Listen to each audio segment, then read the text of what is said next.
Magsisilbi namang framework ng House Prosecution Panel ang mga nagdaang impeachment trial sa oras na simulan na ang paglilitis kay Vice President Sara Duterte.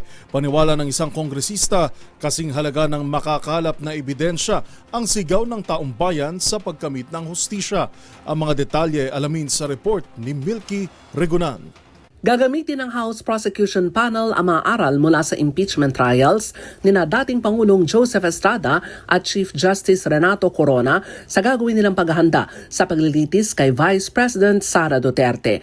Ayon kay San Juan Representative Isabel Maria Zamora, miyembro ng 11-man House Prosecution Panel, ang mga nakaraang impeachment trial ay nagbigay ng mahalagang kaalaman tungkol sa suporta ng publiko, legal strategy at mga pamantayan sa ebidensyang makakatutulong sa pagpapatibay ng kaso laban sa Vice-Presidente. Sa aral ng era of impeachment, sinabi ni Zamora, mahalaga ang impluwensya ng publiko kaya importante na makuha ang suporta ng mamamayan. Mahalagaan niya na maging handa sa pagpapakita ng matitibay na ebidensya para sa bawat article ng impeachment.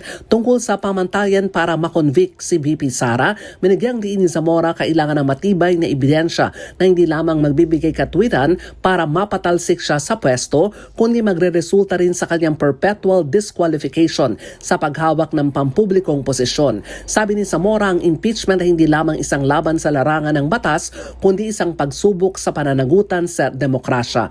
Anya, mahalaga ang pakikilahok ng publiko at ang tamang kaalaman ng mamayan sa pagpapatibay ng hustisya.